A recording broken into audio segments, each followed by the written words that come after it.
In this video, we'll get to the heart of why quantum computing is really hard: noise.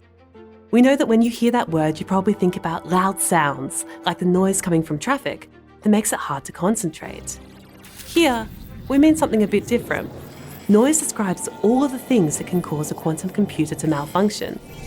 Just like a mobile phone call can suffer from electronic noise, leading it to break up, a quantum computer is susceptible to noise from all sorts of sources, like electromagnetic signals coming from Wi-Fi, or disturbances in the Earth's magnetic field. When qubits in a quantum computer are exposed to this kind of noise, the information in them gets degraded, just the way sound quality is degraded by interference on a phone call. This is known as decoherence. When a qubit is sitting idle, not being used in a computation, its state can be affected by decoherence. And when we're performing a quantum logic operation like a bit flip, we can also suffer from errors that cause us to rotate by the wrong amount. In either case, the quantum state doesn't end up where you expect, and over time, it can be randomized or even totally erased. Clearly not a good thing when that quantum state was actually representing information.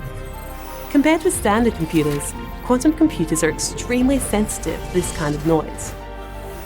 A typical transistor in a microprocessor can run for about 1 billion years at 1 billion operations per second without ever suffering a hardware fault.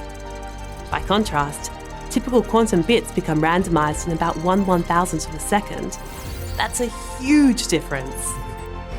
Now, let's think back to our quantum algorithm, executing many operations across a large number of qubits. Noise causes the information in our qubits to become randomized, and this can lead to errors in our algorithm. The greater the influence of the noise, the shorter the algorithm that we can run. Right now, instead of trillions of operations, we can typically perform only dozens before noise causes a fatal error. So what do we do about this?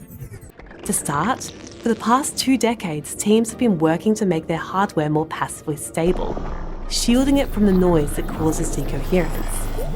At the same time, theorists have designed a clever algorithm called quantum error correction that can identify and fix errors in the hardware. Sounds amazing. But the downside is that to make it work, you have to spread the information in one qubit over lots of qubits. And we mean lots.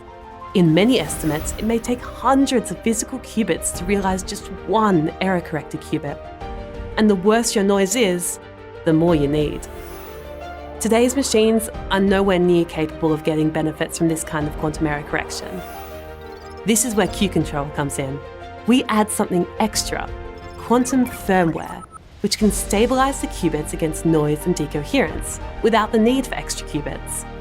One kind of quantum firmware works by something called dynamic stabilization. If you constantly rotate your qubits in just the right way, you can make them effectively immune to the kind of noise which would normally randomize them. It sounds a bit like magic, but believe it or not, similar techniques are already used to stabilize the memory in your computer. The techniques are easy to implement, and the benefits can be huge.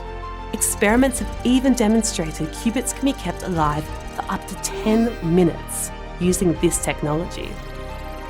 Quantum firmware makes today's imperfect qubits more stable, so we can run more complex algorithms before errors arise. And in the long term, it even reduces the number of qubits required to perform quantum error correction. Quantum firmware is a fundamental enabler of quantum computing, both now and into the future. Next time, we'll learn more about what we can do with the small-scale quantum computers we're currently building. You can learn more about Q-CTRL's quantum firmware and our tools to build error-robust quantum algorithms via our website.